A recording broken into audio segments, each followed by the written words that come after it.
હર હર મહાદેવ. બોલો ઓમ નમઃ શિવાય. નમસ્તે મિત્રો, આપણી યુટ્યુબ ચેનલ લાઈવ યુનિક લાઈફમાં તમારું હાર્દિક સ્વાગત છે. સનાતન પરંપરામાં અને ખાસ કરીને ગુજરાતની લોક સંસ્કૃતિમાં શ્રાવણ માસનું અતિ અનોખું અને પવિત્ર મહત્વ છે. શ્રાવણ એટલે માત્ર પૂજાપાઠ જ નહીં, પરંતુ શ્રદ્ધા, સંસ્કાર, પ્રકૃતિ અને આરોગ્યનો એક સુંદર સમન્વય આજના આ વિશેષ વિડીયોમાં આપણે જાણીશું. શ્રાવણ માસમાં આવતા નાના મોટા તહેવારો, વ્રતોની પાછળની પૌરાણિક વાર્તાઓ, આયુર્વેદિક રહસ્યો અને 2026ના પંચાંગ મુજબ આવતી તમામ મહત્વની તિથિઓ વિશે વિડીયોને અંત સુધી પૂરો જોજો, કારણ કે આમાં દરેક વ્રતના નિયમો પણ જણાવવામાં આવશે. તો દર્શક મિત્રો, સૌપ્રથમ એ જાણીએ કે શ્રાવણ માસ શિવજીને આટલો બધો પ્રિય કેમ છે. એટલે કે પૌરાણિક કથા મુજબ દેવો અને દાનવોએ કરેલા સમુદ્ર મંથનમાંથી અત્યંત ઝેરી હળાહળ વિષ નીકળ્યું હતું. આખા બ્રહ્માંડની રક્ષા માટે ભગવાન શિવે એ વિષનું પાન કર્યું અને તેને પોતાના ગળામાં ધારણ કર્યું, જેથી તેઓ નીલકંઠ કહેવાયા. વિષના ઉતાપને શાંત કરવા દેવોએ શિવજી પર જલાભિષેક કર્યો.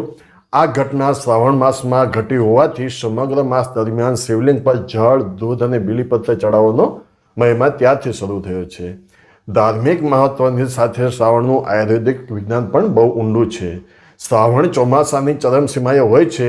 વાતાવરણના ભેજને કારણે આપણી પાચન શક્તિ એટલે કે જઠરાગ્નિ મંદ પડે છે અને શરીરમાં વાત દોષ વધે છે.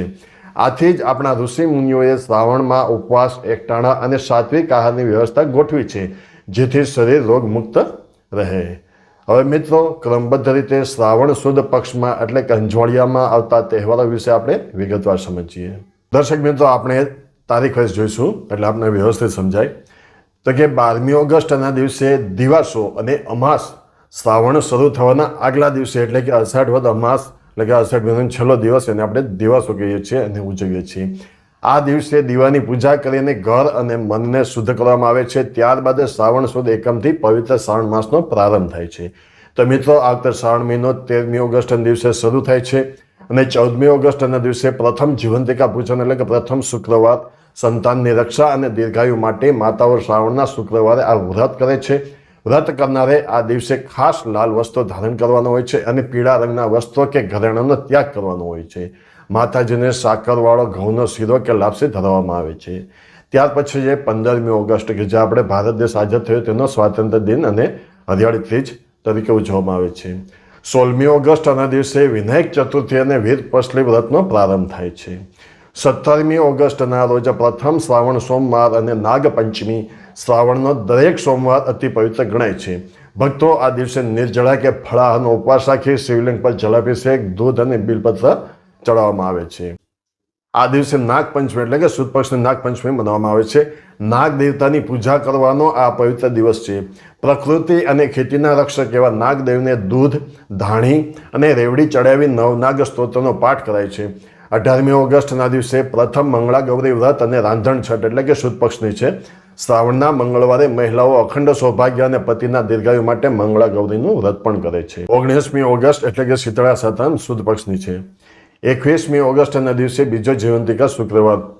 ત્યાર પછી 23મી ઓગસ્ટના દિવસે પવિત્ર પુત્રદા એકાદશી અને વીરપસલી વ્રત. શ્રાવણ સુદ 11ના દિવસે ભગવાન વિષ્ણુને સૂતરના પવિત્ર અર્પણ કરવામાં આવે છે, જે અત્યંત પુણ્યદાયી માનવામાં આવે છે.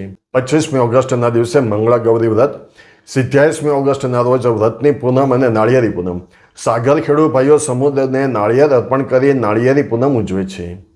28મી ઓગસ્ટના દિવસે રક્ષાબંધન, જીવંતિકા વ્રત અને શ્રાવણી પૂનમે બહેન ભાઈની કલાઈ પર રક્ષા સૂત્ર બાંધે છે, જેને આપણે રક્ષાબંધન કહીએ છીએ. તો દર્શક મિત્રો, આ વિડીયોમાં આપેલા તમામ તહેવારો અને વ્રતની માહિતી અને વાર્તાઓ ઉપર આઈ બટનમાં અને વિડીયોના અંતમાં મળી જશે. તેમજ આપણી આ જ ચેનલમાં તમામ પ્રકારની વાર્તાઓ, માસિક ભવિષ્ય રાશિફળ, પુરાણો, વરસાદના નક્ષત્રોની પણ વિડીયો મળી રહેશે.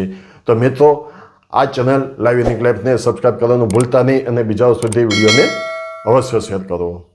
તો ચાલો મિત્રો, હવે વાત કરીએ શ્રાવણના બીજા પક્ષ એટલે કે ક્રમબદ્ધ રીતે શ્રાવણ વદ પક્ષમાં આવતા એટલે કે કૃષ્ણ પક્ષના તહેવારો વિશે વિગતવાર સમજીએ. 31મી ઓગસ્ટ કજલી ત્રીજ સાથે બોળ ચોથ, બહુલા ચોથ કે ગાય પૂજણી. શ્રાવણ વદ ચોથના દિવસે ગાય અને વાછરડાની પૂજા કરાય છે.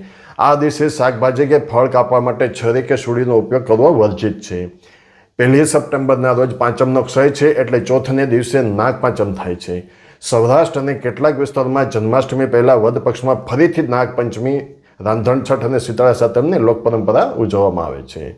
2 સપ્ટેમ્બરના રોજ રાંધણ છઠ, વદ પક્ષની હળ છઠ. રાંધણ છઠના દિવસે મહિલાઓ વિવિધ વાનગીઓ રાંધીને તૈયાર કરે છે અને રાત્રે ચૂલો ઠારે છે. બીજે દિવસે શીતળા સાતમે ઘરમાં ચૂલો સળગાવવામાં આવતો નથી.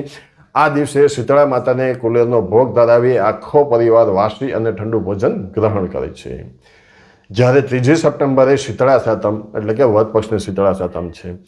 4 સપ્ટેમ્બરે શ્રી કૃષ્ણ જન્માષ્ટમી, જીવંતિકા પૂજન, શ્રાવણવદ આઠમે અખિલ બ્રહ્માંડના નાયક એવા ભગવાન શ્રી કૃષ્ણનો પ્રાગટ્યોત્સવ ઉજવાય છે. આખો દિવસ ઉપવાસ રાખી રાત્રે 12 વાગ્યે શંખ અને ઝાલરના નાદ સાથે નંદ ઘેરા નંદ ભયો, જય કનૈયા લાલ કી ના પોકાથી મંડપોને મંદિરો ગુંજી ઉઠે છે. 5મી સપ્ટેમ્બરના રોજ નંદ મહોત્સવ અને મટકી ફોડ. જન્માષ્ટમીના બીજા દિવસે મટકી ફોડ અને હાંડી ઉત્સવ યોજાય છે, જ્યાં ગોવાળિયાઓ મક્ખણ મિશ્રીની લૂંટ ચલાવે છે. 8મી સપ્ટેમ્બરના રોજ મંગળા ગૌરી પૂજન. 10મી સપ્ટેમ્બર સવારે 10:35થી અમાસ શરૂ થાય છે, જેમાં પિતૃ તર્પણ, પ્રાંચી તીર્થ એટલે કે મોક્ષ પીપળો પ્રાંચી અને દામોદર કુંડ એટલે કે જૂનાગઢમાં શ્રાવણ વદ અમાસ એ શ્રાવણનો અંતિમ દિવસ છે. આ દિવસે પવિત્ર નદીઓ કે દામોદર કુંડમાં સ્નાન કરી પિતૃ તર્પણ અને પિંડદાન કરવામાં આવે છે અને 1 માસના અનુષ્ઠાનોની પૂર્ણાહુતિ થાય છે. 11મી સપ્ટેમ્બરના રોજ જીવંતિકા વ્રત, શિવ પૂજા સમાપન અને પીઠોરી અમાસ અને શ્રાવણ માસની પૂર્ણાહુતિ થાય છે. ત્યાર પછી ભાદરવો માસ શરૂ થશે. તો મિત્રો, આ હતી પવિત્ર શ્રાવણ માસના તહેવારો અને તેની પાછળ જોડાયેલી પરંપરાઓની વિગતવાર માહિતી.